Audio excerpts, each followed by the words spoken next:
그녀는 임신을 하고 은행을 그만두었습니다. 모아두었던 돈을 펀드에 투자했습니다. 2008년 글로벌 금융위기가 닥쳐오고 펀드는 어마어마한 손실을 입었습니다. 펀드 투자로 많은 재산을 잃은 와중에 집주인에게서 전화가 왔습니다. 전세가 만료되었으니 월세로 돌리자고 합니다. 그게 어려우면 나가달라고 말합니다. 투자 실패로 저책과 무기력으로 인생의 바닥을 향해 가던 그녀에게 친한 언니가 책을 읽어봐. 정말 많이 좋아질 거야. 라고 말합니다. 지푸라기라도 잡는 심정으로 책을 읽기 시작합니다.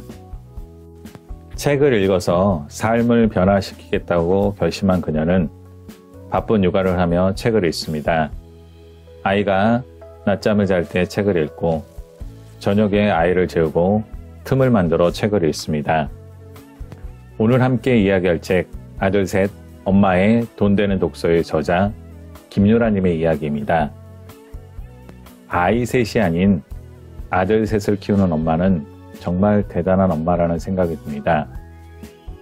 아들 셋을 키우는 중에 그녀는 2016년에 나는 마트 대신 부동산에 간다 라는 책을 통해 전세난민에서 아파트 부자가 된 성공담을 책으로 냈습니다. 김유라님은 살림과 육아의 고단함보다 더한 것이 가난이라고 생각했습니다. 그녀는 책에서 끊임없이 말합니다. 나는 더 이상 가난하게 살지 않겠다.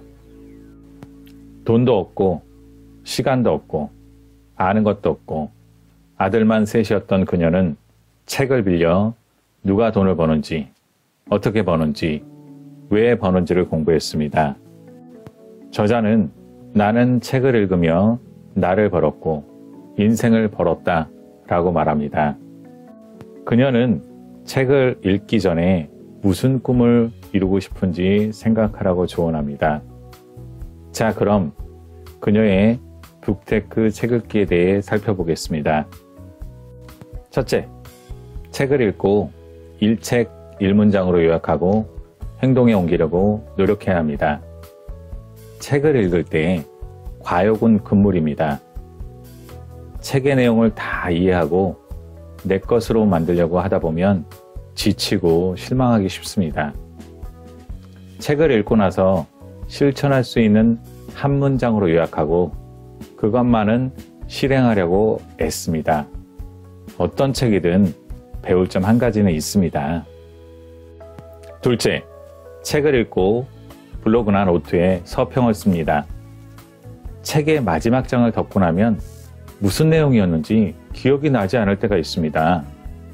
블로그에 책의 문장들을 기록하고 핵심 문장을 요약하고 나의 감상평을 써보는 것이 좋습니다. 서평을 기록한 블로그나 노트는 나만의 자료 저장소입니다. 셋째, 리딩 제곱 곱하기 타임 이퀄 머니. 독서량 제곱 곱하기 시간 이퀄 돈. 즉, 책을 읽으면 읽을수록 부자가 된다는 것입니다. 세계 최고의 부자들은 하나같이 성공 비결로 독서라고 말합니다. 특히 리딩에 제곱을 붙인 이유는 긴 시간 책을 읽기보다는 많은 양의 책을 읽는 것이 돈을 버는 데에는 더 효과적이라는 메시지를 전달하고 싶기 때문입니다. 돈을 버는 다양한 법칙과 노하우, 그리고 성공 사례와 실패 사례를 분석하려면 최대한 많은 데이터를 확보하는 것이 핵심이기 때문입니다. 이 책의 장점은 좋은 책을 소개해 준다는 것입니다. 저자 자신이 읽었던 책을 일부 소개합니다. 그 중에 몇 권을 소개해 보겠습니다. 만나자마자 자신의 지적 수준을 드러내 보이지 말라라고 알려주는 책, 협상의 법칙입니다. 부동산은 주변에 일자리가 있을 때만 진정한 가치를 갖는다 라고 말하는 로버트 기요사키의 부자 아빠의 세컨드 찬스. 결국 우운은 사람을 통해 온다는 돈보다 운을 벌어라. 주역을 연구한 김승호 작가의 책입니다. 작가는 가난을 벗어나기 위해 혼자 책으로 경제를 공부하고 발로 뛰어다니며 부동산 투자를 했습니다. 그녀는 말합니다.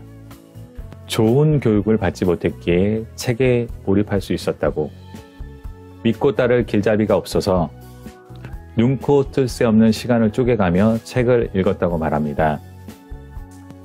좋은 엄마가 되기 위해 책을 읽다가 부자 엄마가 된 작가를 보면서 저와 여러분도 성장하는 독서를 시작하시기를 기원합니다. 감사합니다. 북로드였습니다. 좋아요와 구독 부탁드립니다.